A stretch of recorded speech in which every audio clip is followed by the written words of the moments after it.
Charles Manson, we broke the story on our website that he has been taken out of the prison where he will spend the rest of his life, taken to a hospital about an hour away, where he was rushed to the emergency room for a serious medical condition.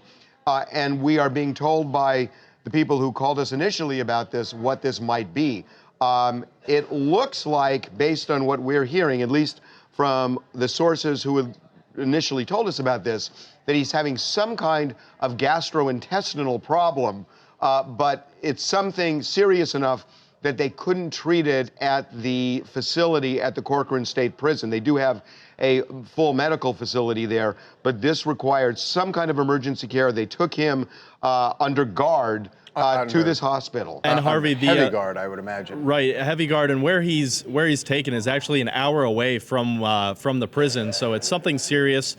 Bakersfield obviously has a lot of hospitals, a lot of facilities. They have heart places, they have everything. But our source says it was something intestinal, and that's what he's been treated for. I gotta say, I mean, look, I was around when all this happened, and very few people were feared more than Charles Manson during my lifetime. And you know, it was he didn't personally commit any of the murders, but he orchestrated them. Which I think is part of what the aura around him is, that he got these people. Under a spell. Family under a spell. And so, you know, you think, wow, they had heavy guard and whatnot. He's 82 years old.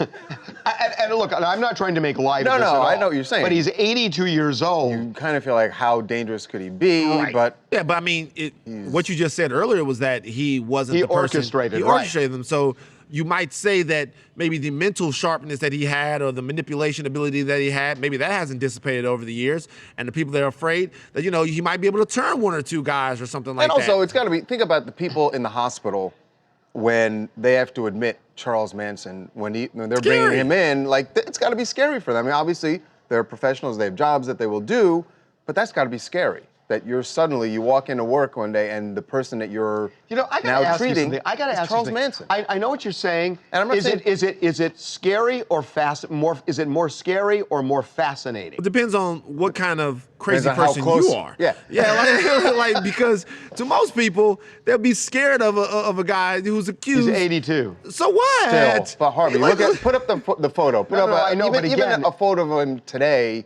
Or a recent photo. Let's say that guy right there is delivering the free food Friday. Those eyes are scary. You're standing over there. No, I'm not saying that, Van. I'm saying he's going to the hospital and he's sick. If you're a nurse, is it the kind of thing where you go home and you could say, guess who I treated today? I mean, no, you're definitely going to say that, but that doesn't mean you're not going to be scared when you see him. In the process of doing your job, you're not like, wow, this is incredible. Hey, Chuck, how you doing? Okay. No, you're going, I'll just shut up about this then. Please. But anyway, he's there.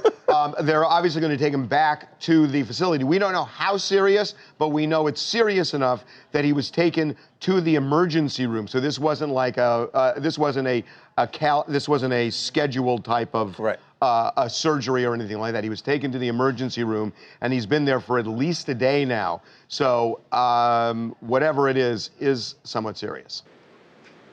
Hi, this is Julie from New York, and this is Coco.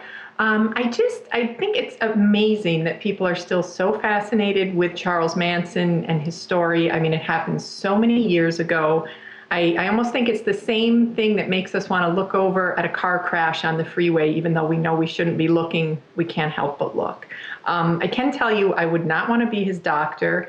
I think being in the same room with him would just be terrifying and would freak me out. So I feel I have sympathy for whoever is having to treat him while he's in the hospital. I know I would not want to do it. Ah, see, thank you, Julie. She agreed with myself and Van that it would be absolutely terrifying. Like, the things that you find fascinating. I find it fascinating. I'm fascinated by what you find fascinating. I will tell you a quick story. Nah, that one. It's not quick. It takes too long. Make sure to subscribe to TMZ Live to keep up to date on the latest entertainment news. And if you want to keep watching, click on one of these videos right now.